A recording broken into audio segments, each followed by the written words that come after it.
The hydraulic line burst at 3:47 on a Tuesday afternoon, the third one in 2 weeks. Margaret Wilson watched $500 worth of fluid spray across Missouri clay and wondered if this was what failure looked like when it arrived in real time. She stood 30 feet from the Caterpillar excavator she'd bought 6 months earlier for $400,000. The machine sat silent now, its massive arm hanging limp like a boxer who'd taken one punch too many. Around her, the construction crew maintained the pretense of working measuring stakes that didn't need measuring, reviewing blueprints they'd already memorized, doing anything except acknowledging that their boss had just run out of options. The oak stump sat exactly where it had been sitting for 300 years, 8 feet across at the base, roots spreading 40 feet in every direction, thick as telephone poles near the center, branching into thousands of smaller roots that gripped the earth with the patience of something that had survived 3 centuries of Missouri weather and wasn't impressed by modern machinery. Margaret's phone buzzed. The bank manager. She let it go to voicemail, couldn't bear another conversation about timelines and restructuring and whether she truly understood the consequences of default. She understood perfectly. Bankruptcy meant Thomas Brennan would hear about it within hours, would show up with that sympathetic smile, and an offer to buy Deer Creek Estates for pennies on the dollar, would finish what she'd started and prove to everyone that she'd never been capable of running a construction company without him. The divorce had been finalized in 1992. 14 years of marriage dissolved by lawyers who divided assets with the cold precision of surgeons removing a tumor. Thomas kept the commercial contracts, the established client list, the steady income that came from building office parks and warehouses. Margaret got the residential division, some equipment, and a debt load that would have crushed someone with less determination or more common sense. 2 years of clawing her way back, taking risks Thomas would never take, bidding on projects that scared other contractors, and this Deer Creek Estates, 50 luxury homes on 5-acre lots. A gated community with its own lake, tennis courts, a clubhouse designed by an architect from St. Louis. The kind of development that would make Margaret Wilson a name people remembered instead of just Thomas Brennan's ex-wife who tried. $2.3 million in bank loans secured against everything she owned. 15 homes from Phase 1 needed to sell before October, or the bank would call the note. 15 homes at $500,000 each meant $7.5 million in revenue, enough to pay down debt fund Phase 2 and prove that expensive equipment and raw determination could solve any problem if you just pushed hard enough. Except the stump wouldn't move. Boss? Michael Garrett materialized at her elbow, 55 years old with a weathered face and eyes that had seen too many projects go sideways. We need to talk. Not now, Michael. My son lost his job last month. Manufacturing plant closed. I told him this project would run through October, promised I'd have work for him in Phase 2. Margaret closed her eyes. Michael's son had a wife, 2 kids, a mortgage, in a town where good jobs were scarce and getting scarcer. If Deer Creek failed, the ripple effects would touch families throughout Callaway County. It won't fail, Margaret said, trying to make herself believe it. Then we need a miracle. That stump's not moving with conventional equipment. She'd already tried conventional. The excavator pulling the bulldozer, pushing $30,000 in burst hoses and lost time. She'd gotten a quote for manual removal. 40 men with chainsaws and shovels, 3 weeks of work, $250,000, with no guarantee they could actually move the center mass that went down 15 feet into Missouri clay. Her phone buzzed again. This time a text from Thomas. Heard about your stump problem. My crew could handle that. Just say the word. Margaret deleted the message without responding, her hands shaking with rage that had nowhere productive to go. Thomas had always been smooth, always knowing exactly when to offer help that felt like humiliation, always positioning himself as the solution to problems he'd probably helped create. 6 months ago, she'd surveyed this site with a chief surveyor who'd seemed oddly nervous. He'd recommended the entrance road path that went directly past the old oak, said it was the optimal route considering drainage and terrain. Margaret had trusted the professional's opinion, had paid for the tree removal, discovered the immovable stump only after committing to the road placement. Last week, Michael had found old survey notes in the construction trailer trash. Someone had highlighted an alternative path that avoided the oak entirely, then added a handwritten note in the margin. Margaret didn't have proof Thomas had manipulated the survey, but her instincts knew. This was exactly his style, subtle sabotage, that left no fingerprints, setting her up to fail while maintaining plausible deniability. Ms. Wilson, one of the younger workers, was pointing toward the access road. "Someone's coming." The sound reached her before the visual metallic clanking, rhythmic and slow, like the heartbeat of some ancient machine that didn't understand it was supposed to be extinct. Margaret turned toward the county highway connection and felt her stomach drop. The Caterpillar 20 crawler tractor crested the small rise that separated the white farm from her construction site. Small by modern standards, maybe 8 feet long, painted a rust orange that had faded over 62 years to the color of dried blood. Steel tracks instead of rubber. An engine that coughed and sputtered, burning gasoline with the inefficiency of a much simpler age. Behind the crawler, a flatbed trailer carried chains, pulleys, cables, and wooden blocks that looked like they belonged in a museum exhibit about Depression-era farming. The man operating the crawler was old 70, at least maybe older. He wore faded denim overalls, a flannel shirt despite the July heat work boots that had seen decades of Missouri mud. His face was weathered like old leather lined with years of sun and wind and outdoor labor. Margaret felt something cold settle in her chest as the crawler approached. This couldn't be happening. This could not be the universe's idea of a solution to her problem. The old farmer stopped the crawler at the construction site perimeter and climbed down slowly, each movement deliberate. He walked toward Margaret with the unhurried gait of someone who had nowhere else to be and nothing to prove. "Morning, ma'am?" His voice carried the slight drawl of rural Missouri, the accent of someone who'd spent more time talking to animals and machines than people. "This is a closed construction site." Margaret's voice came out harder than intended. "Insurance liability. I'm not a visitor, I'm your neighbor." He nodded toward the stump. "Saw you've been having some trouble with that oak. We've got it handled." The old farmer looked at the stump, then at her excavator with its limp hydraulic arm and the puddle of fluid spreading across the clay, then back at Margaret. His expression didn't change, didn't show judgment or amusement, just a kind of careful assessment. "Looks like it. Is there something you wanted, Mr. White, George White? Thought I might be able to help. I've pulled a few stumps in my time." The laughter started in Margaret's chest and built into something louder, meaner. Several construction workers stopped what they were doing to watch. Some of them recognized George knew his reputation, but Margaret didn't know and didn't care. All she saw was an old man with an antique machine offering to do what $400,000 in modern equipment couldn't accomplish.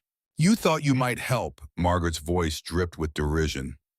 She pointed at the Caterpillar 20, at the rust-orange crawler that looked like it should be behind velvet ropes in a museum.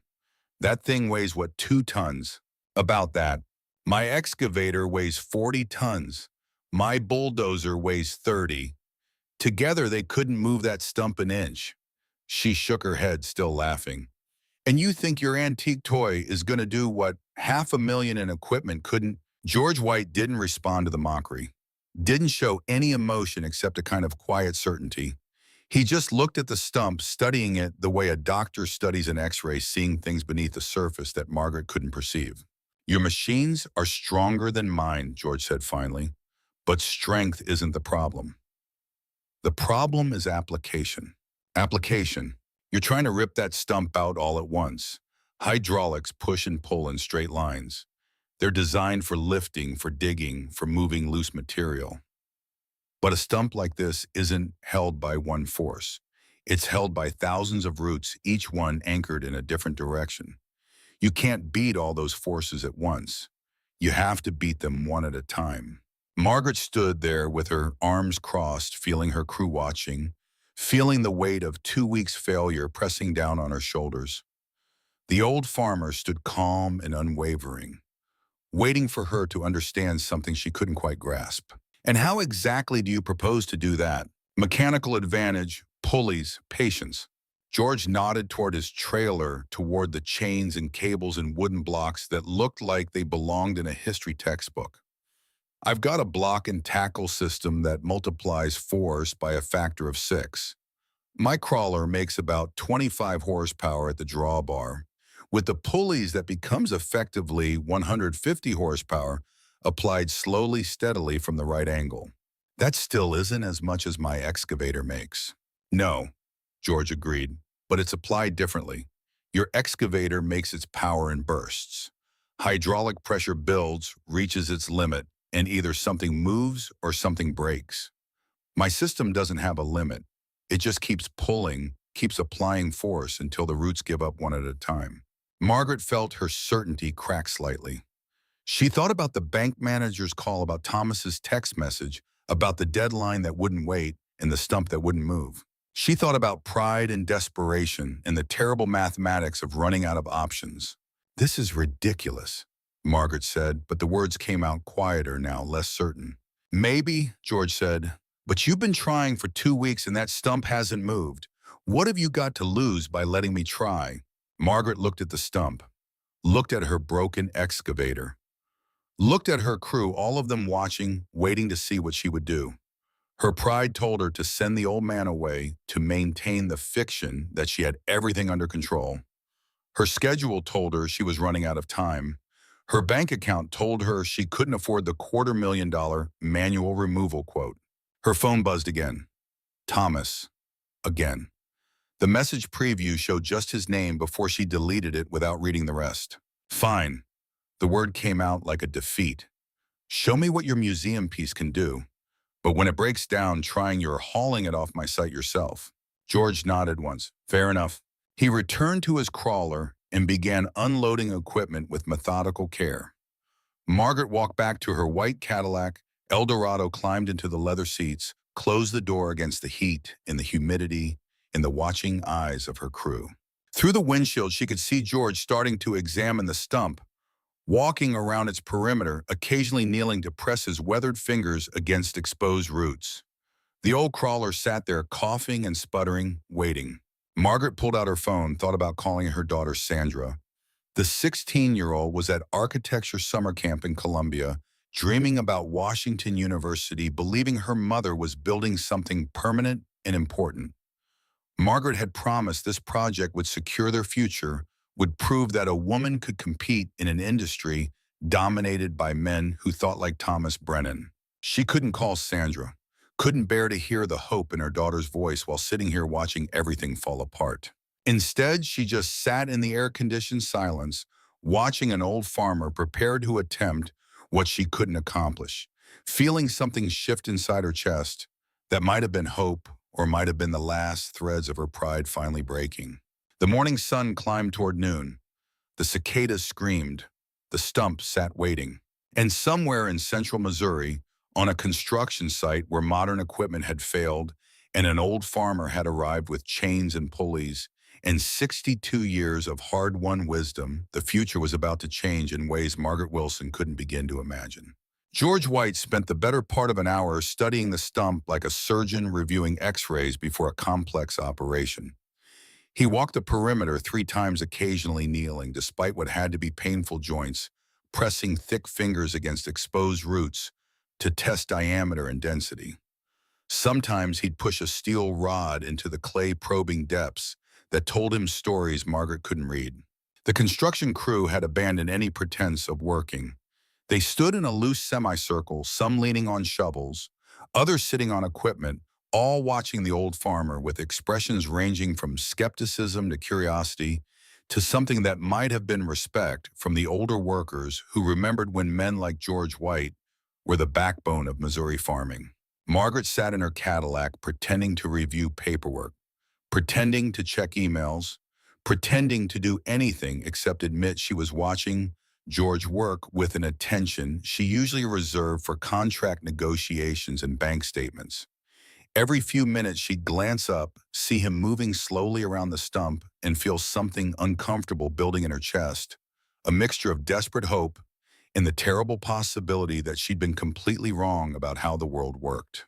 Her phone buzzed. Sandra. Margaret's finger hovered over the decline button, then guilt won out. "Hey, sweetie." "Mom." Guess what? The program director asked me to present my design to the whole class tomorrow. She said it shows real architectural thinking. Margaret felt tears threaten. Her 16-year-old daughter, brilliant and hopeful, had no idea that if Deer Creek failed, there'd be no money for Washington University. No scholarship application because they couldn't afford the fees. No architectural career because they'd be too busy surviving bankruptcy. That's wonderful, Sandra. I'm so proud of you. How's the big project going? You sound tired. Just the usual challenges. Nothing I can't handle. The lie tasted like copper. Mom, are you sure you sound... I'm fine, baby. Really, focus on your presentation. Call me after and tell me how it goes. After Sandra hung up, Margaret sat with the phone in her lap, staring through the windshield at George White, who'd finished his examination and was now unloading equipment from his trailer with the same methodical care he'd shown throughout. The block and tackle system looked deceptively simple. 6 pulleys each, maybe 8 inches in diameter, made of cast iron that had probably been forged before Margaret was born. George arranged them in sequence, connecting them with cables that showed wear, but no weakness, the kind of wear that came from decades of use rather than neglect. A young construction worker, couldn't be more than 25, drifted closer, curiosity overcoming skepticism. Margaret rolled down her window to listen. "Mr. White, what's all this?" The kid gestured at the pulley arrangement. George didn't look up from checking a cable connection, his hands running along the length to verify each strand was properly seated. Physics. Every pulley in the series reduces the force needed to move a given weight by half. 6 pulleys means every pound of pulling force from my crawler translates to 6 pounds of force on the stump. But that still isn't as much as Ms. Wilson's excavator. No. George straightened, wiped his hands on his overalls. But I'm not fighting the whole stump at once. See those roots on the north side? He pointed at sections of root barely visible above the clay. They're shallower than the south side. I'm going to pull the north side first, pop those roots out one at a time, then shift to east, then west. By the time I get to the deep southern roots, the stump won't have anything left to hold on to. The worker laughed, a sound that carried across the construction site. Ms. Wilson's been at this 2 weeks with machines that cost more than my house. Ms. Wilson's been fighting the whole stump at once. I'm going to take it apart piece by piece. George returned to his work, the conversation apparently finished from his perspective. Margaret climbed out of the Cadillac. The heat hit her like a physical wall after the air conditioning humidity pressing against her skin, making her designer blouse stick to her back. She walked closer to the work area, arms still crossed, face still trying to maintain professional skepticism, even as her mind raced through the implications of what George had just explained. Michael Garrett materialized beside her, quiet as always. "Boss, is this actually going to work?" "I don't know," Margaret admitted. The honesty felt strange. "He knows what he's doing. My father farmed with George's father back in the 50s. Edward White could do things with equipment that made no sense until you saw the results. Your father was a farmer. Until I was 18, then I got tired of being poor and went into construction." Michael's voice carried old regret. "Spent 40 years thinking I'd made the smart choice. Now I'm not so sure." They stood together as George finished setting up his first anchor point, a steel stake driven into the ground 30 feet from the stump, angled to pull from a direction that would stress the northern roots. He wrapped chain around the first major root, threaded it through his pulley system, connected it to his crawler, with the same careful attention he'd shown for every other step. Margaret found herself pulling out her notebook, the leather-bound planner she used for tracking costs and timelines, and started sketching the pulley arrangement. Her hand moved across the page, capturing angles and connections, trying to understand, through drawing, what she couldn't quite grasp through observation alone. "Mechanical advantage," she wrote in the margin. Then underneath a question that felt like an indictment, "Why didn't I think of this?" The question hung there on the page. She'd spent $400,000 on an excavator without understanding the fundamental difference between power and application. She'd mortgaged her future on the assumption that bigger equipment meant better results, that expensive tools guaranteed success. George White was about to prove her catastrophically wrong. He climbed onto the Caterpillar 20's operator seat, no cab, no air conditioning, just an open position exposed to whatever weather Missouri decided to deliver. The engine coughed and settled into a rhythm that sounded almost alive, a mechanical heartbeat that had been beating since before World War II. George engaged the clutch and began moving forward slowly. The first chain went taut, pulling against its anchor point. The pulley system creaked under load. The crawler's tracks dug into Missouri clay, throwing up small divots of earth. For a long moment, nothing seemed to happen. The chains stretched tight. The pulleys groaned. The crawler's engine pitch changed as resistance built against its forward motion. Margaret held her breath, waiting for something to break, for another failure to add to her collection of expensive mistakes. Then she saw it, a hairline crack appearing in the packed clay on the north side of the stump, running perpendicular to the chain's pull. The first root, buried 3 feet down, was beginning to move. George kept the throttle steady. No sudden acceleration, no attempt to jerk the root free through sheer force. Just constant, unwavering pressure.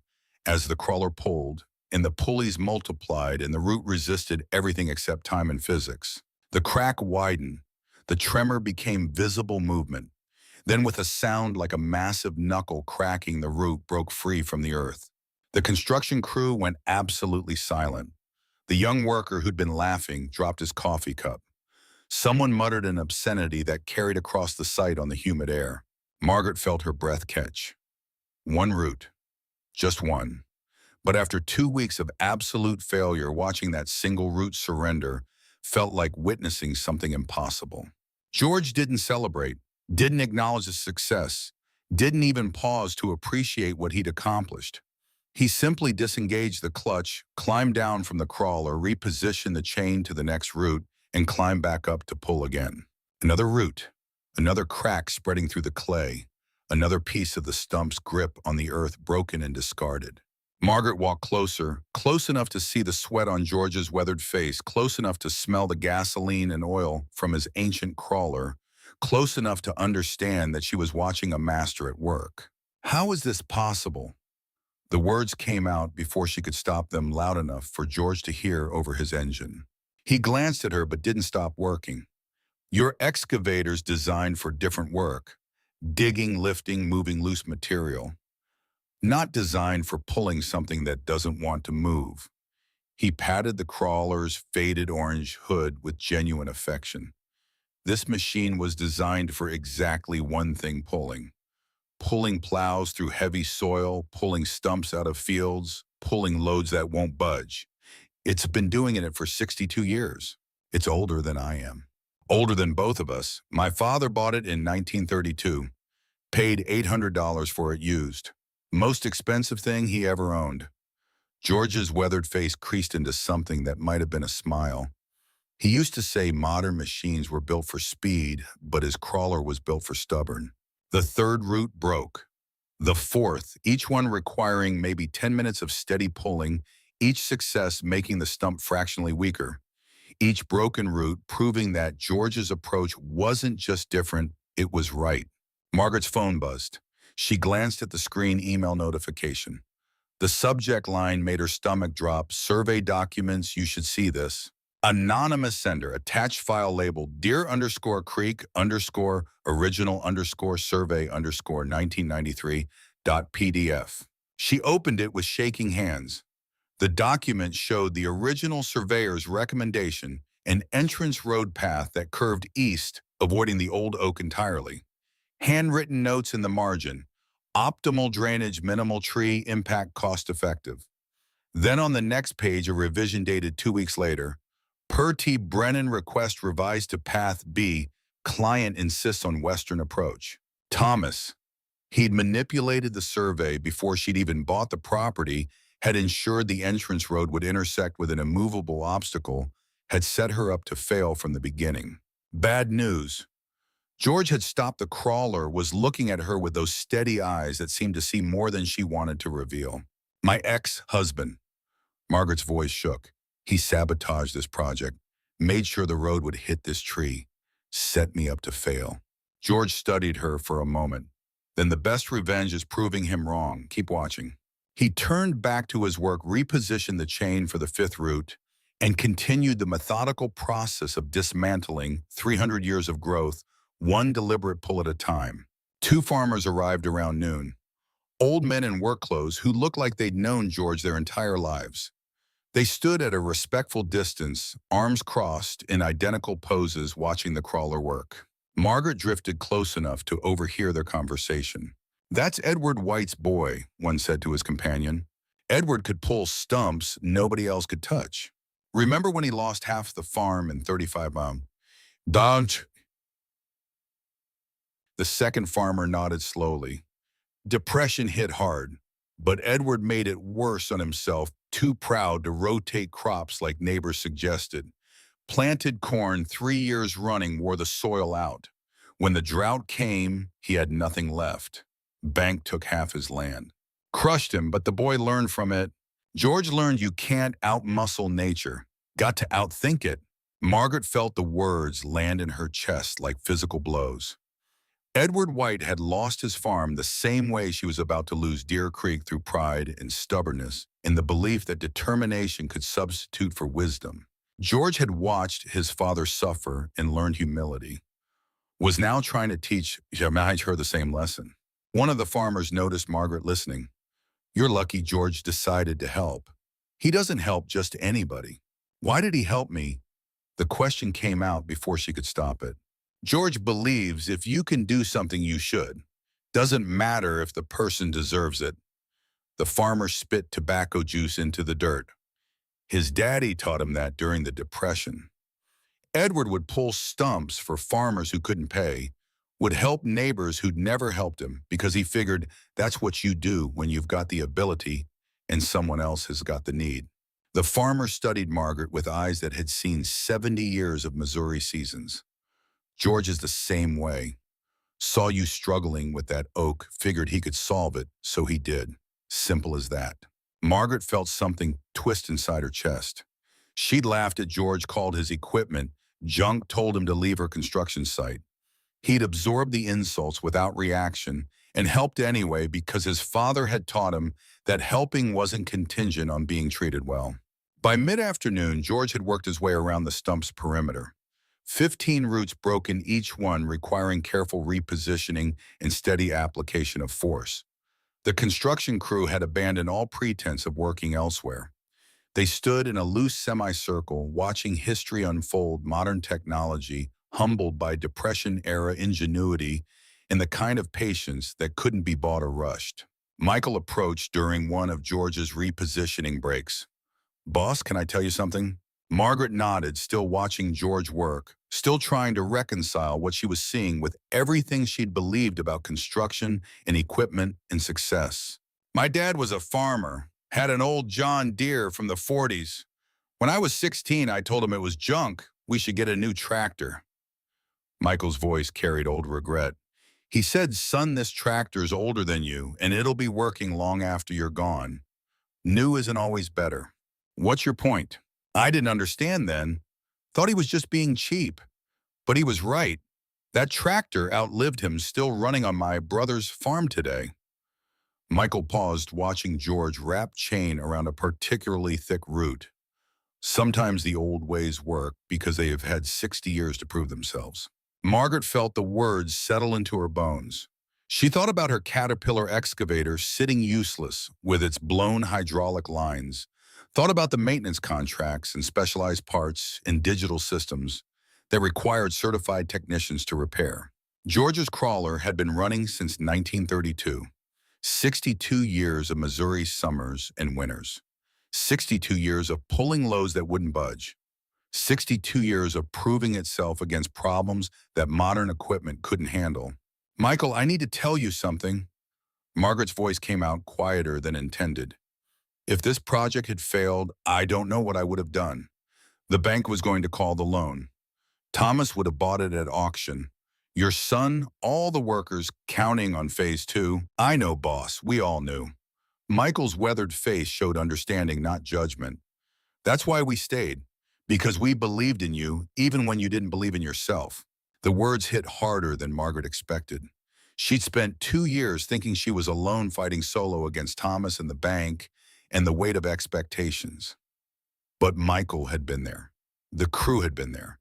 Even when she'd been too proud to see it, too focused on expensive equipment and flashy success to recognize the people who'd stayed loyal through everything.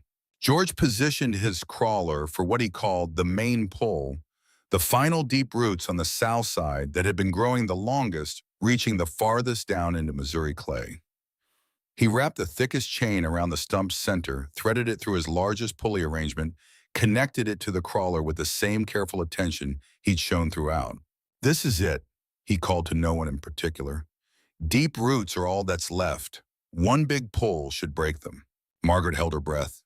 The construction crew moved closer, forming a tighter semicircle. Some pulled out phones to record what might happen next. George climbed onto the Caterpillar 20's operator's seat one final time. He engaged the clutch, pushed the throttle forward. The crawler dug in tracks, churning Missouri clay into furrows. The engine roared with everything it had, 25 horsepower multiplied by 6 through the pulley system, applied through 62 years of iron and steel that had never learned to quit. The massive chain went tight as piano wire. The stump groaned a sound from deep underground, 3 centuries of growth resisting this final indignity. The ground trembled. Workers stepped back instinctively. Margaret found herself stepping forward instead. Closer to the hole, closer to the moment of truth, her heart pounding against her ribs. The chain sang under tension. The pulley screamed. For 3 seconds that felt like 3 hours, nothing happened except the building pressure of force meeting resistance physics, calculating which would surrender first. Then the sound came like thunder trapped beneath the earth, like the planet itself cracking open. The last roots gave way all at once. The stump rose out of the ground like some creature being born, trailing 40 feet of root system dirt and rocks and broken roots cascading back into the crater it left behind. 15 feet of depth coming up at once, the ancient oak finally irrevocably defeated. The stump cleared the hole and rolled onto its side with a ground-shaking thud that sent vibrations through Margaret's boots, through her legs, straight into her chest, where something was breaking and reforming all at once. For 5 seconds, the construction site fell absolutely silent. Nobody moved, nobody breathed. The world held its breath. Then someone started clapping. Others joined. Within seconds, the crew was cheering, slapping each other's backs, pointing at the stump and the hole in the old crawler that had done what modern technology couldn't accomplish. Phones came out to capture the moment, workers calling friends and family to describe what they just witnessed. Margaret didn't cheer. She stood at the crater's edge, staring down into the earth that had held the stump for 300 years, seeing the emptiness where roots had gripped and held and finally surrendered. Tears gathered in her eyes, the first time she'd cried since the divorce papers were signed, since Thomas had walked away with half of everything she'd built. But these weren't tears of defeat. They were tears of something else entirely. Recognition, maybe, or transformation. George finished loading his equipment with the same deliberate care he'd shown throughout. He coiled chains with precision, secured pulleys in their proper places on the trailer, checked every connection twice. The celebrating crew slowly quieted, sensing something significant in the old farmer's methodical movements. He walked over to where Margaret stood, boots crunching on disturbed clay, leaving tracks in the scattered earth. "There's your hole, ma'am. Should be able to pour your road now." Margaret didn't respond immediately. Kept staring into the crater, trying to understand what had just happened, trying to reconcile the evidence in front of her with everything she believed about construction and equipment and the relationship between money and results. "Ms. Wilson." She finally looked at him. The old farmer's face showed no triumph, no satisfaction, just the same measured expression he'd worn since arriving. Dirt streaked his flannel shirt. Sweat darkened his collar. But his eyes were clear and calm, the eyes of someone who'd done exactly what he'd known he could do. "How?" Her voice came out barely above a whisper. "How did you do that?" "Same way my father did it. Same way his father did before him. Some problems don't need more power. They need better thinking." "But my equipment." "Your equipment's designed for different work. Digging, lifting, moving loose material, not designed for pulling something that doesn't want to move. George patted the crawler's faded orange hood with genuine affection. This machine was designed for exactly one thing: pulling. Been doing it since before you were born. Will probably be doing it long after both of us are gone. Margaret felt something break inside her chest, not painfully, but like a shell cracking open to let something new emerge. Everything she'd believed about success, about competition, about proving herself through expensive equipment and raw determination, all of it shattered and reformed in the space of 4 hours watching an old farmer work. "I owe you," she forced out, past pride and shock and the terrible knowledge of how wrong she'd been. "Name your price." George shook his head. "Didn't do it for money." "Then what do you want?" He thought about it for a moment, looking at the construction site, at the cleared land that would soon be luxury homes at the entrance, where the oak stump had stood guard for 3 centuries. "Put up a sign at the entrance, something that tells people this land was farmed for 150 years before it became a subdivision. Something that reminds them the people who built this country weren't driving Cadillacs and wearing designer clothes. They were driving tractors and wearing overalls." "That's all." "That's everything," George said quietly, "because forgetting where you came from is the first step to losing where you're going." Margaret felt the truth of it settle into her bones. She'd been so focused on moving forward, on proving herself, on building something bigger than Thomas could imagine, that she'd forgotten the foundations everything was built on. The farmers who'd worked this land for generations. The simple tools that had worked when nothing else would. The wisdom that came from experience rather than expense. "I can do that," she said, "but there has to be something more. This saved my business. Probably saved my life." George studied her for a long moment. "Then teach what you learned. Don't just put up a sign and forget about it.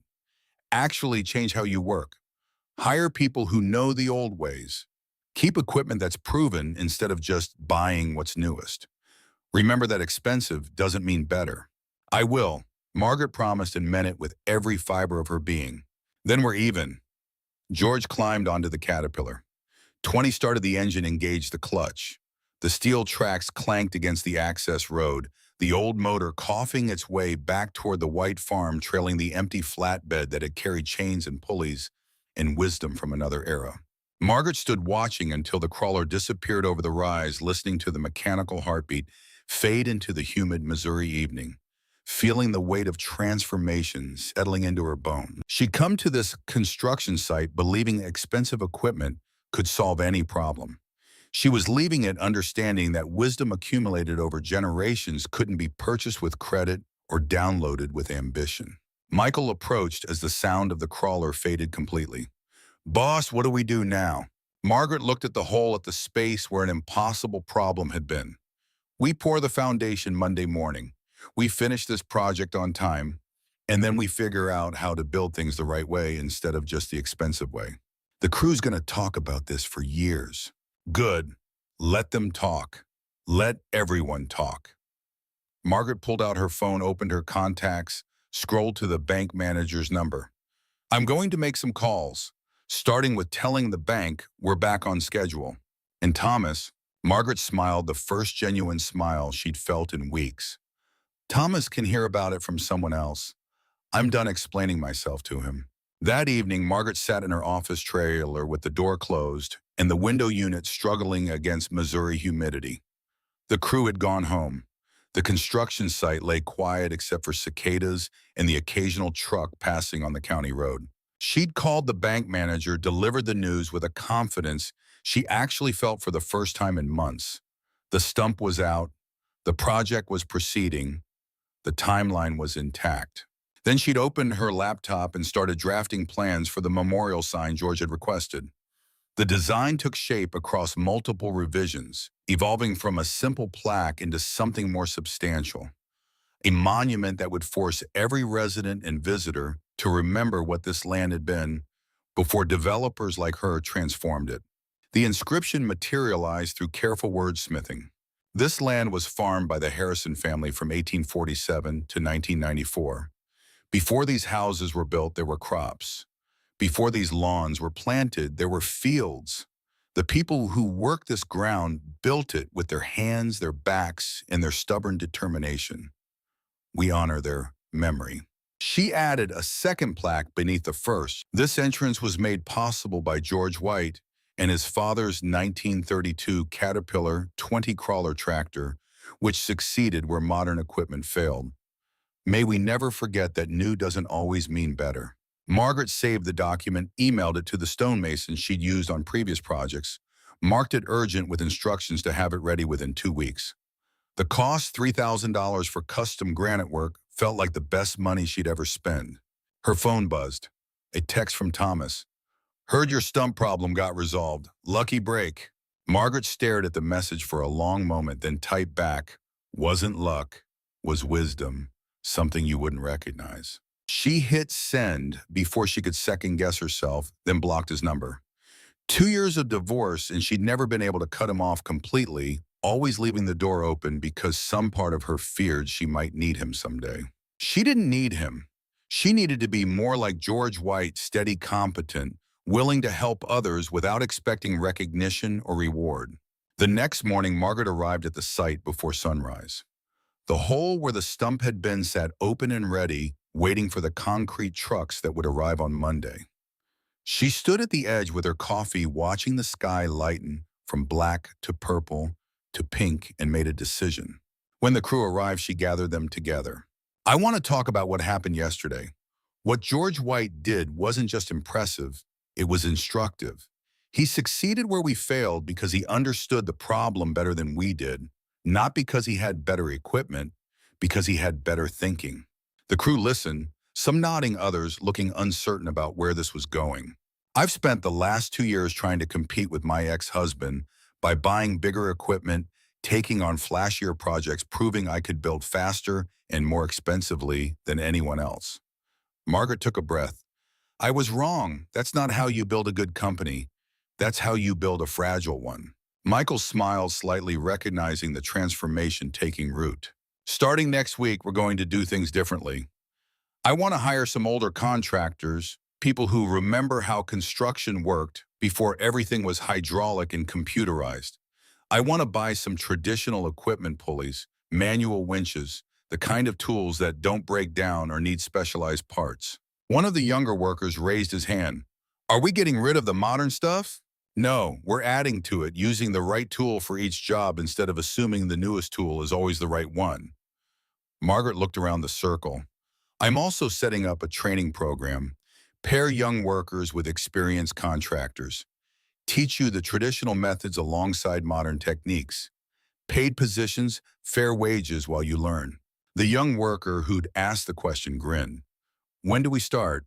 Phase 2, which starts on schedule thanks to George White and a 62-year-old crawler tractor that most people would have scrapped decades ago. Over the following weeks, as concrete was poured and the entrance road took shape, Margaret began implementing the changes she'd promised. She hired 3 contractors in their 60s, men who'd been struggling to find work because companies wanted younger, faster employees. They moved slower than the young crew, but made virtually no mistakes, solve problems through experience rather than trial and error. She bought a block and tackle system from a farm auction for $200. The seller, an old farmer retiring to Florida, showed her how to set it up properly, how to calculate mechanical advantage, how to apply force from angles that multiplied effectiveness. My daddy used this to pull stumps back in the 40s, the farmer told her. Never failed once if you set it up right. Margaret added it to her equipment inventory alongside the excavators and bulldozers, a visible reminder that old methods still had value. The office underwent transformation too. Down came the awards and magazine features, the evidence of her previous life as Thomas Brennan's wife and business partner.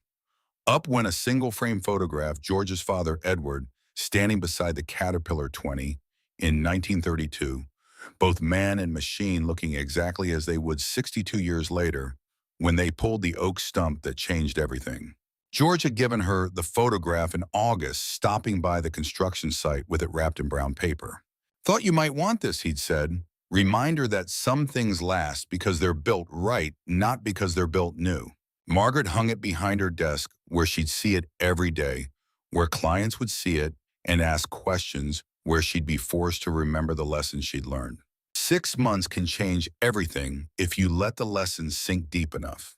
Margaret Wilson stood at the entrance to Deer Creek Estates on a January morning, so cold that frost turned the finished homes into crystal palaces. The installation crew was lowering the memorial stone into its prepared foundation, words she'd written in July now carved into Missouri granite, permanent and unavoidable. The first phase had sold out within 3 weeks of completion. 15 homes purchased by buyers from St. Louis and Kansas City and Chicago who wanted space and privacy and the kind of rural luxury that only money could buy. Margaret's bank loans were secure. The second phase was already breaking ground. Wilson Construction had survived. But Margaret had changed in ways that went deeper than balance sheets and construction timelines. The white Cadillac Eldorado was gone, traded for a Ford F2, 5.0 work truck with a crew cab and a tool bed that could actually carry equipment. She still wore nice clothes to client meetings, but on job sites, she dressed like her crew work boots and denim and shirts that could handle Missouri mud without sending her into a panic about dry cleaning bills. When clients asked about the photograph on her office wall, and they always asked, Margaret told them the whole story. Not an edited version designed to preserve her ego, but the truth. How she'd spent $30,000 failing with modern equipment. How she'd laughed at an old farmer. How George White had taught her that expensive doesn't mean better and new doesn't mean smarter. And sometimes the old ways work when nothing else does. I learned something important that day. She'd say the same way every time. I learned that wisdom doesn't come from having the newest equipment or the biggest budget. It comes from understanding the problem deeply enough to solve it elegantly. Her business philosophy had changed in practical ways that surprised competitors and confused suppliers. She started hiring older contractors, men in their 60s and 70s who remembered construction before hydraulics dominated everything, who understood leverage and physics and the principles George had demonstrated. These men worked slower than young crews, but made fewer mistakes, solved problems that would have stumped workers half their age. She kept equipment other builders would have scrapped. Manual winches, chain hoists, block and tackle systems purchased from farm auctions and estate sales. Tools that required more skill and patience, but worked in situations where modern equipment failed or cost too much to justify. On projects where a $20,000 hydraulic solution would accomplish the same result as a $200 pulley system, Margaret chose the pulleys. The approach created a new niche. Wilson Construction became known for sustainable luxury high-end homes built with reclaimed materials, historical restorations that preserved architectural character, projects that respected the land's history instead of erasing it. A different market than Thomas Brennan pursued, a different definition of success. Margaret's phone rang one afternoon in March. She recognized the number and felt her stomach tighten, but answered anyway. Thomas. Margaret? Heard Phase 1 sold out. Congratulations. His voice carried that familiar smoothness, the tone that always made her want to check her pockets to make sure nothing was missing. What do you want? Can I call to congratulate my ex-wife on a successful project? You could, but you won't. So what do you really want? A pause, then. I heard about your memorial stone. Interesting choice, celebrating the farmer who bailed you out. George White didn't bail me out. He taught me something you never could. And what's that? That being the biggest doesn't make you the best. That expensive equipment doesn't substitute for actual thinking. That humility beats arrogance every single time. Margaret kept her voice level, calm. You sabotaged the survey, Thomas. I have the documents. You deliberately set me up to fail. Another pause, longer this time. Even if that were true, which I'm not admitting, what are you going to do about it? Sue me? Waste money you don't have on lawyers? No, I'm going to build something so successful that you'll spend the rest of your career watching from the sidelines, wondering how you lost to someone you thought you destroyed. Big talk for someone who needed a 70-year-old farmer to save her project. The difference between us, Thomas, is that I learned from that experience. I changed. I grew. You're still the same arrogant man who thinks bulldozing everything in your path makes you strong. Margaret smiled, though he couldn't see it. I'll let you go now. I'm sure you have important calls to make about equipment you can't actually operate. She hung up before he could respond. The first time in 14 years of marriage, in 2 years of divorce, that she'd had the last word with Thomas Brennan. The feeling was better than any construction contract she'd ever signed. Michael Garrett approached holding 2 cups of coffee steaming in the January cold. Saw you on the phone, Thomas. Calling to gloat about the survey sabotage. I told him it didn't matter. Does it?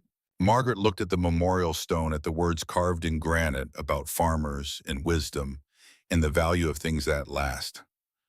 2 years ago, it would have destroyed me. Now it just proves I was right to leave him. Boss, there's something you should know.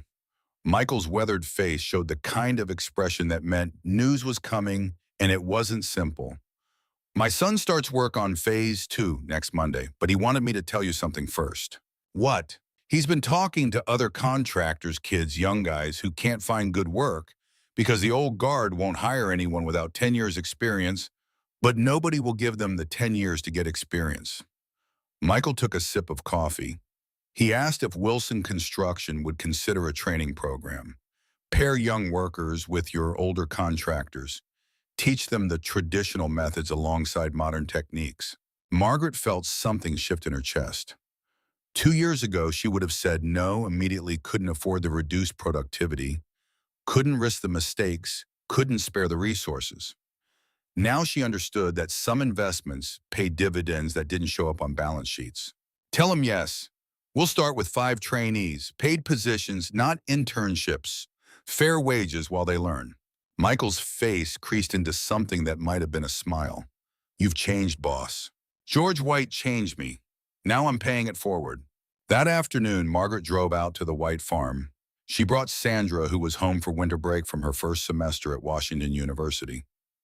The scholarship had come through full ride based on an essay about watching a 71-year-old farmer teach her mother humility in a single afternoon. George met them at the barn, moving slower than he had in July, but with the same deliberate steadiness. 72 years old now, and the Missouri winter had settled into his joints, but his eyes were still sharp, still seeing things beneath the surface. Mrs. Wilson, and this must be Sandra. Mr. White, Sandra shook his weathered hand firmly. I wanted to thank you. My essay about what you did, it got me into Washington University with a full scholarship. George studied her for a moment. What did you write about? I wrote about physics and patience, about how my mother learned that wisdom doesn't come from expensive equipment, it comes from understanding problems deeply enough to solve them elegantly. Sandra pulled a folded paper from her jacket. The admissions director said it was the most honest essay about failure and growth she'd read in 20 years. Can I read it? Sandra handed him the pages. George read slowly, lips moving slightly, work-roughened fingers careful with the paper. When he finished, his weathered face showed something that might have been pride. You tell them about old Edward's crawler. I told them about mechanical advantage, about a machine built in 1932 that succeeded where modern hydraulics failed, about stubbornness beating power. That'll serve you better than most of what they teach in fancy schools. George handed back the essay. Your mama told me you want to be an architect. Yes, sir. Design buildings that respect the land they're built on, that honor history instead of erasing it. George nodded slowly. Then you learned the right lesson. Come on, I'll show you something. He led them into the barn. The Caterpillar 20 sat in the same spot it had occupied since 1932, covered with a tarp engine started monthly to keep everything working. George pulled back the canvas, revealing rust-orange paint faded to the color of old pennies, steel tracks worn, but maintained an engine that had been running for 62 years and showed no signs of stopping. Sandra walked around the crawler, running her fingers along the metal, sketching details in a notebook identical to her mother's. It's beautiful. It's functional, George corrected gently. Beauty's just what happens when something does its job well for long enough. Margaret watched her daughter study the machine that had changed everything. 6 months ago, she would have been embarrassed to bring Sandra here, would have worried that her daughter would judge her for needing help from a farmer with Depression-era equipment. Now she wanted Sandra to understand that the most important lessons often came from the least expected teachers. Mr. White, Margaret said, "I brought you something." She handed him an envelope. George opened it, his eyes widening at the check inside. "What's this?" $50,000.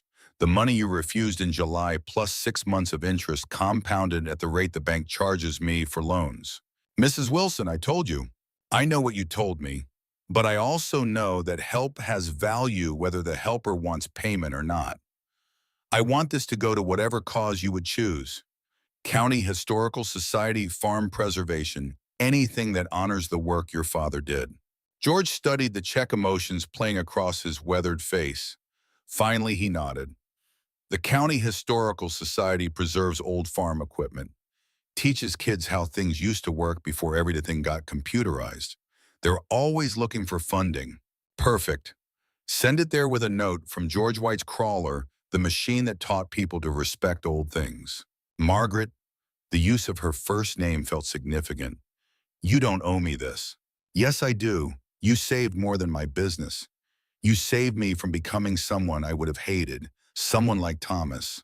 They stood in the barn's dimness, surrounded by tools and equipment that had built Missouri farms for generations.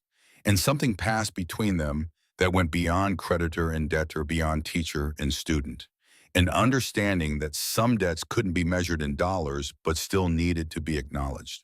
The years accumulated like snowfall, quiet, steady, transformative. Margaret semi-retired at 60, content to consult, while Sandra handled day-to-day operations of what had become Wilson and Daughter Construction.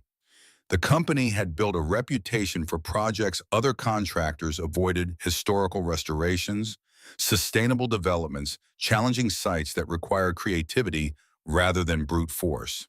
They maintained the hybrid approach Margaret had developed: modern technology where appropriate, traditional methods were effective.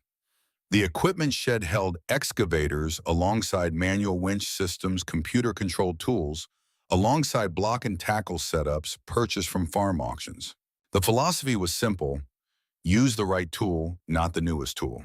George White grew frailer, but no less sharp, his mind clear, even as his body surrendered to age and arthritis and the accumulated wear of 70-plus years working Missouri soil.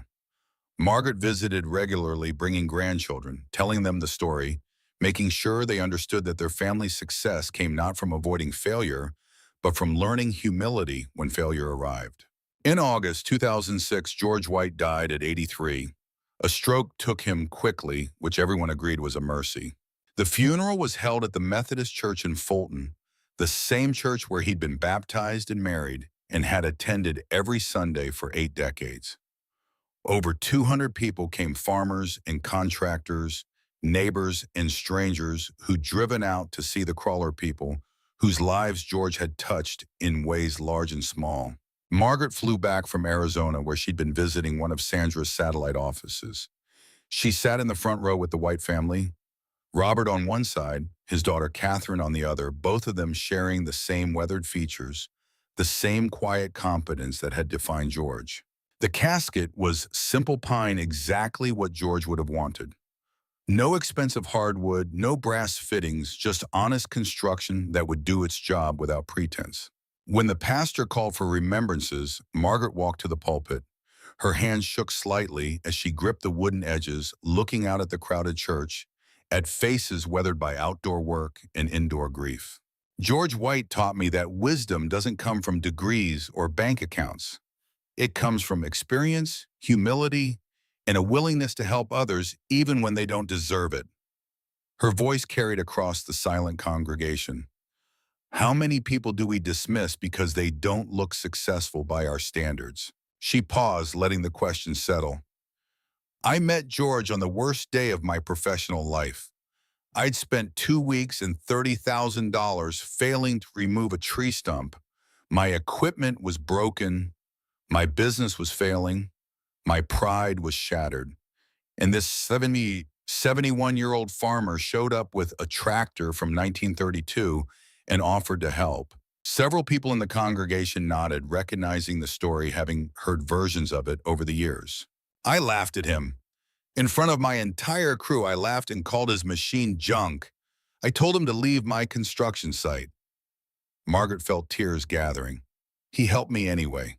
Not because I deserved it, not because I'd earned it, but because his father, Edward, had taught him that if you can help someone, you should.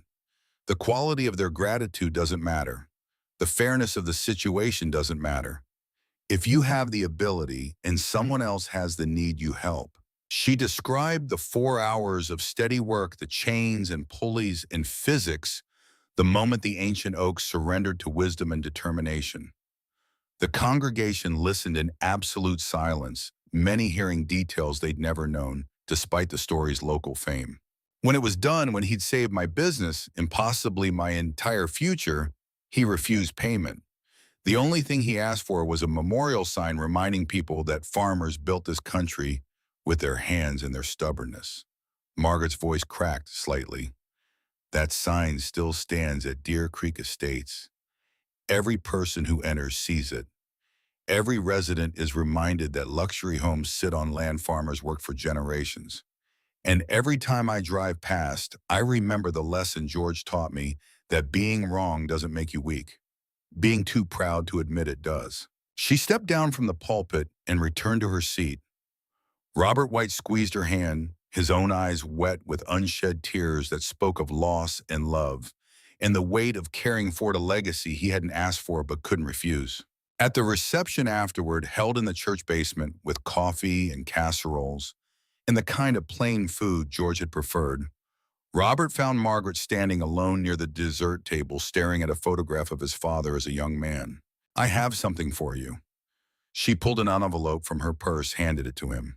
Robert opened it, his eyes widening at the check inside. "This is $50,000. The money your father refused in 1994, plus 12 years of interest compounded annually. I want it to go to whatever cause he would have chosen." Dad always supported the County Historical Society. They preserve old farm equipment, teach kids how things used to be done before everything was computerized. "Perfect. Send it there." Margaret's voice was steady despite the emotion. "From George White's crawler, the machine that taught people to respect old things." Robert folded the check carefully, tucked it into his shirt pocket over his heart. "Margaret, there's something you should know. The crawler still runs. I start it every month just like Dad did. Keep it maintained, ready to work." "Why?" Robert smiled, the expression carrying echoes of his father's measured wisdom. "Because someday someone's going to need it. Someone's going to have a problem modern equipment can't solve. And when that happens, Edward's crawler will be ready." Margaret felt something catch in her throat. The idea that George's legacy would continue, that the lesson would remain available for the next person who needed to learn it, felt profoundly right. "Robert, when that day comes when someone needs help, they can't buy with money or solve with expensive equipment, you call me. I want to be there to see it." "I will," Robert promised, and Margaret knew he meant it. 9 years later, on a spring morning in 2015, when Bradford pears bloomed white along Missouri highways, Sandra Wilson stood on a construction site outside Fulton and stared at a century-old elm stump that wouldn't move. She was 37 now, running Wilson and Daughter Construction with the confidence that came from a decade of successful projects and her mother's hard-won wisdom. But this stump had defeated 2 days of work with modern equipment, and she could feel the familiar pressure of deadlines and budgets pressing against the edges of possibility. The excavator sat idle, one hydraulic hose already replaced after blowing under pressure. The crew stood around looking uncertain, glancing between the stump and their boss, waiting for directions Sandra didn't have. She'd called her mother that morning, described the problem, listened to Margaret's careful silence that meant she was thinking through options. "You remember the story about the oak stump at Deer Creek?" Margaret had finally asked. "Of course, I wrote my college essay about it." "Then you know what needs to happen." Sandra had felt her stomach drop. "Mom, I can't. You can't ask for help. You can't admit your equipment isn't working. You can't set aside your pride long enough to learn from someone who knows more than you do." Margaret's voice was gentle but firm. "Baby, I taught you a lot of things, but the most important thing I learned from watching myself fail. Don't make the same mistake I did." That's when she heard the sound. Metallic clanking, rhythmic and deliberate, approaching from the county road. Her foreman, an older man who'd worked the 1994 Deer Creek project, who'd been there when George White arrived with his ancient crawler, turned toward the sound with recognition dawning on his weathered face. "What is that?" Sandra asked, though some part of her already knew. "That's the White crawler," he grinned, history repeating. The Caterpillar 20 appeared over the rise in the access road. Rust orange paint faded to the color of old pennies, steel tracks making the earth tremble with each rotation. Robert White sat in the operator's seat, now in his 50s, guiding the machine with the casual competence of someone who'd grown up around it, who'd learned its rhythms and capabilities the same way George had learned from Edward. Behind the crawler, the same flatbed trailer, loaded with the same chains and pulleys and wooden blocks his father had used 21 years earlier. The equipment showed wear, but no weakness, the patina of tools that had been working since the Depression and saw no reason to stop. Sandra watched the crawler approach with confusion shifting toward understanding.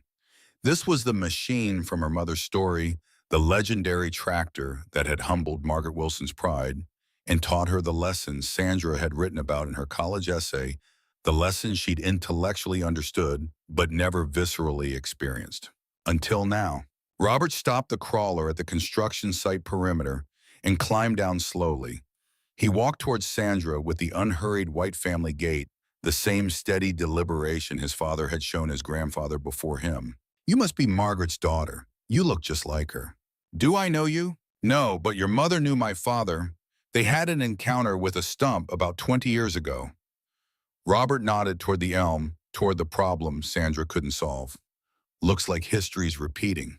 "Can you help?" "Probably, but first I need you to do something." "What?" "Call your mother.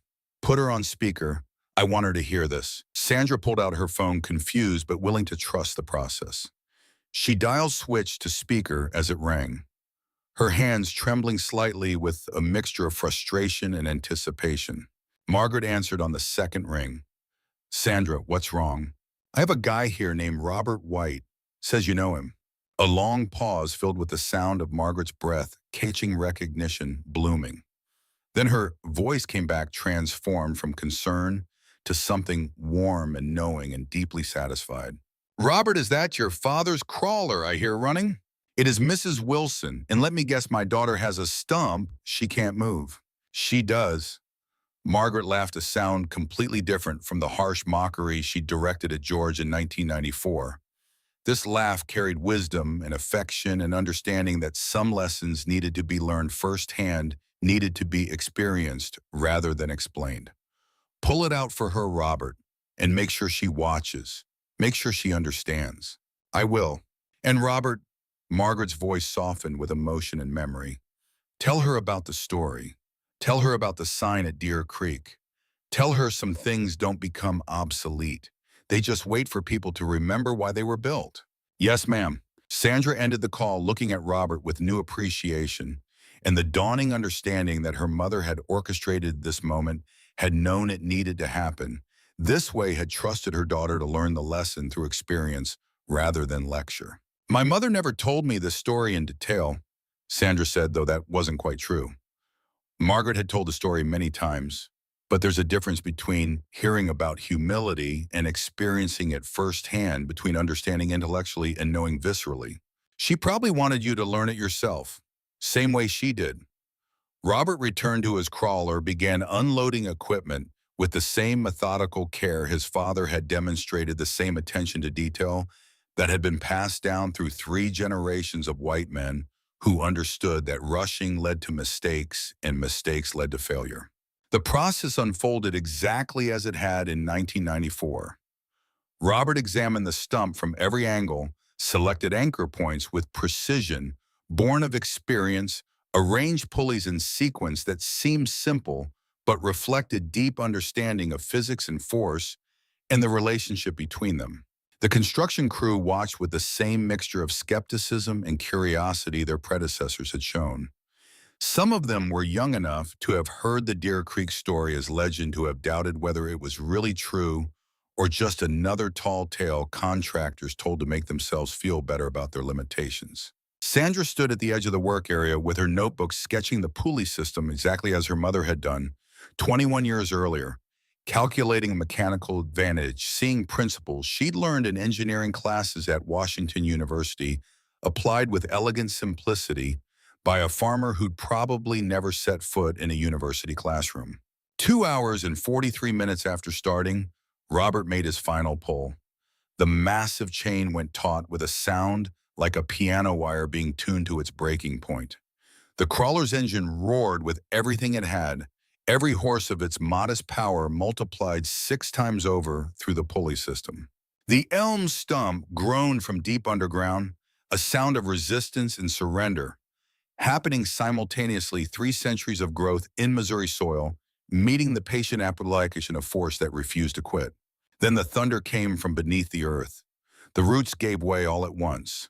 The stump rose out of the ground like some ancient creature being summoned from sleep, trailing its massive root system, dirt and rocks, cascading back into the crater it left behind. The stump cleared the hole and rolled onto its side with a ground-shaking impact that sent vibrations through Sandra's boots, through her entire body, straight into her understanding of how the world actually worked versus how she'd thought it worked. The crew erupted in cheers. Workers who'd been skeptical 30 minutes ago were now slapping backs and taking photos and calling friends to describe what they just witnessed.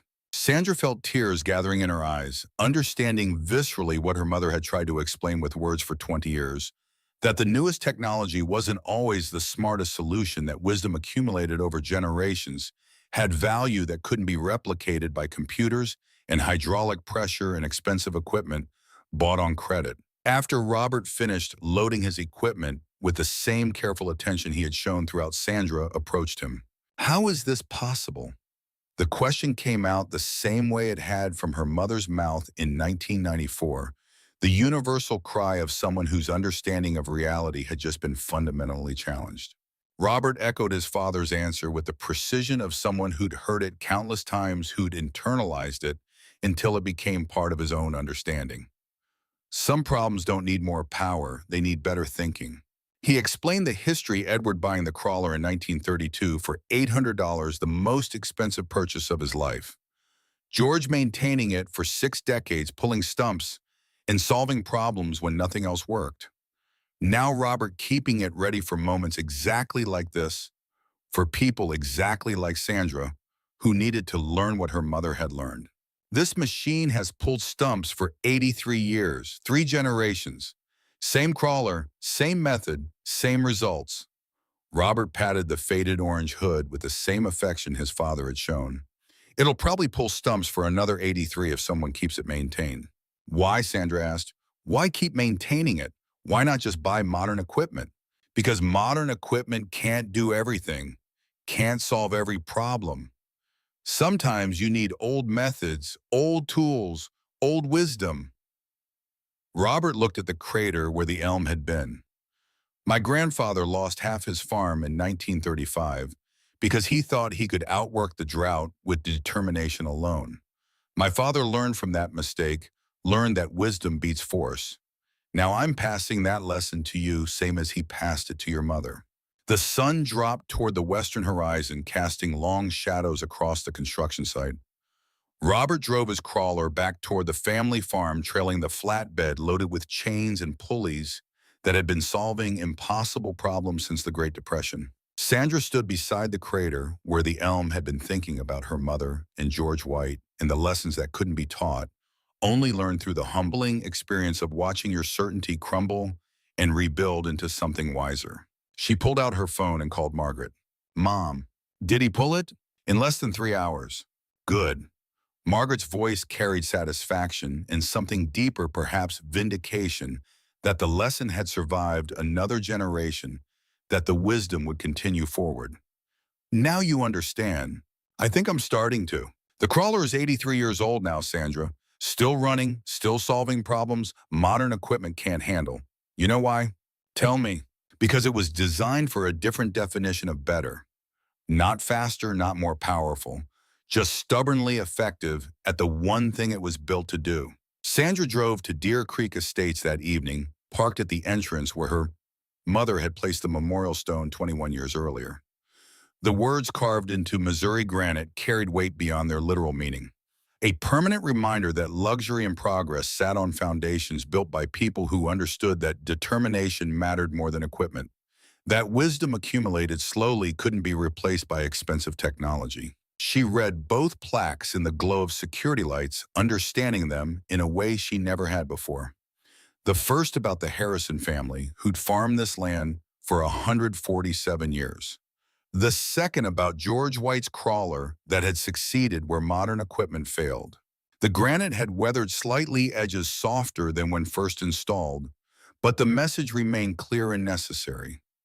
Every resident of Deer Creek Estates passed this memorial, entering their homes forced to remember that their luxury sat on land worked by farmers enabled by wisdom that predated hydraulics and computer controls and everything the modern world considered progress.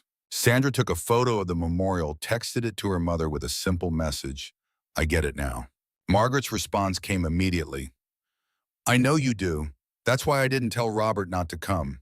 Some lessons you have to learn yourself."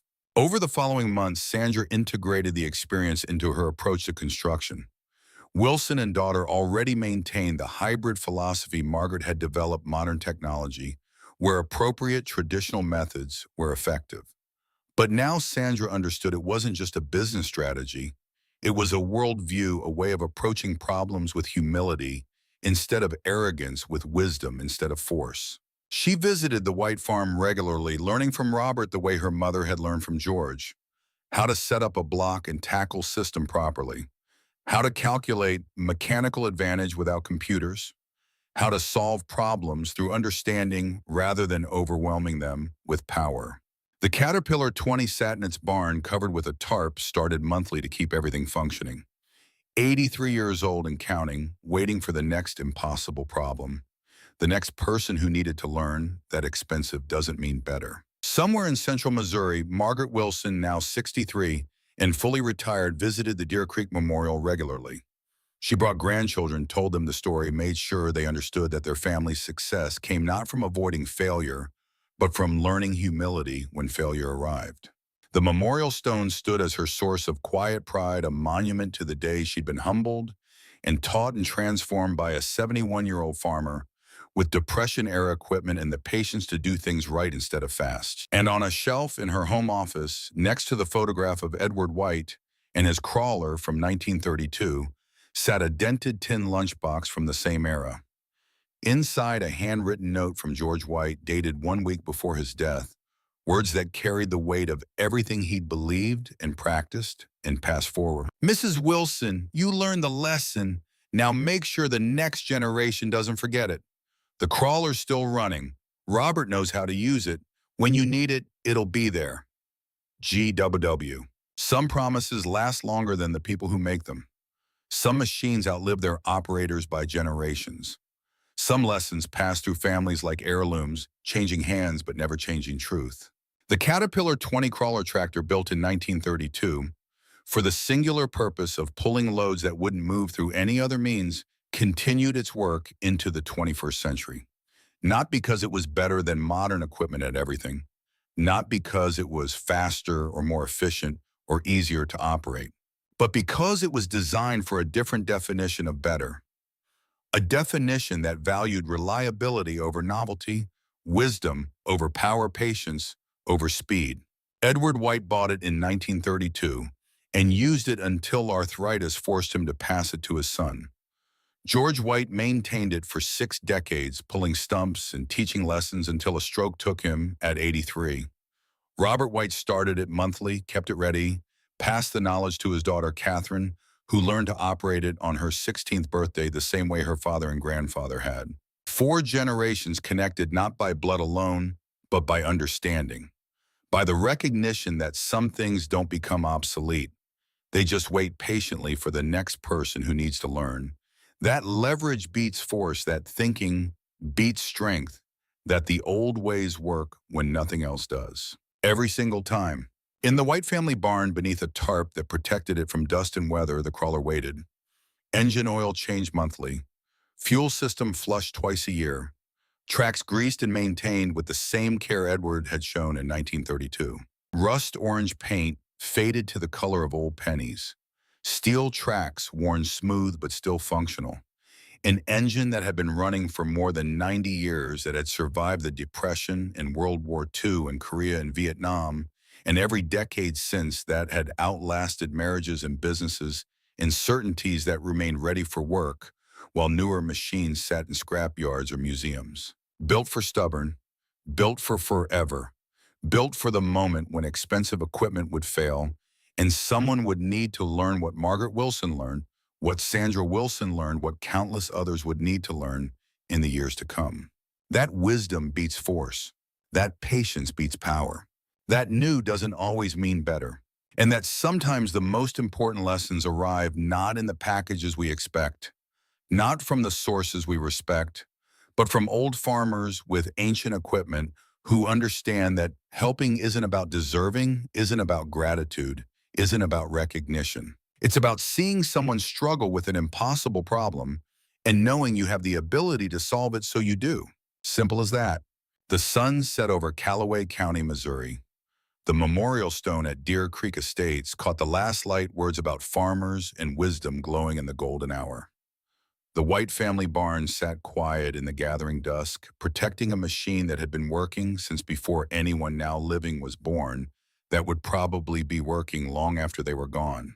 And somewhere in a construction office or a bank vault or young person's uncertainty, the next impossible problem was forming, waiting for its moment, preparing to teach the next person who thought expensive meant better, who believed new meant smarter, who needed to learn what 3 centuries of an oak tree's roots and 4 hours of an old farmer's patience could teach. The crawler waited.